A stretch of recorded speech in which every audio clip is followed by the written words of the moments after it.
In any workplace, it's important to create a safe, healthy, and inclusive environment. And that applies to everybody who might come to community. Patients, visitors, and of course, all the people who work there. And that's why Community has an entire program dedicated to workplace safety.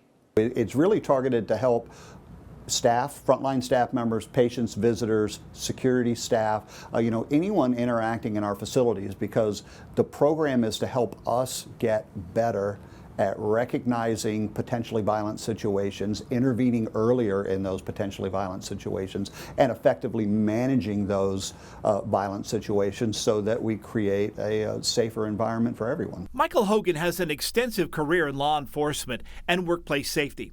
When staff go through the training, they learn how to recognize potential problems and prevent them before they escalate.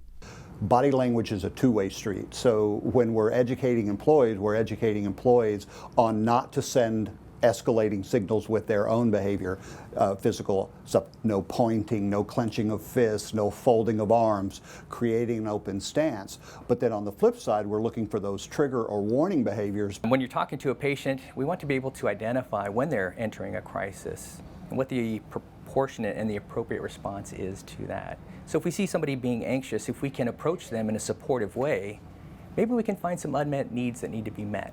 Maybe that's all it takes just to keep them in that calm state of being. Understandably, the highest number of confrontations could happen here.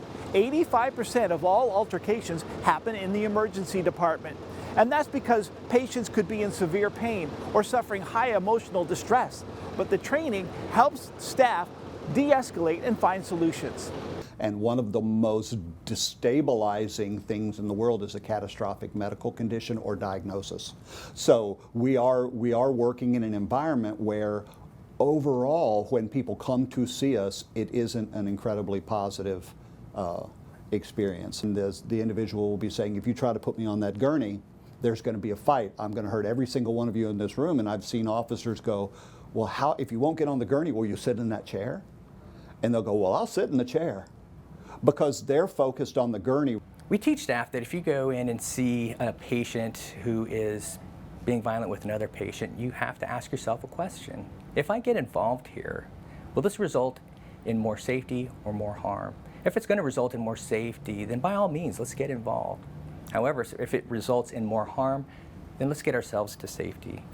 The one thing we ask our students to remember, if they forget everything else, is that you have a lot of power in changing the outcome of a situation in every conversation that you have, simply by the words you choose to use and the way you choose to say it. That's what we want to empower our staff with more than anything else.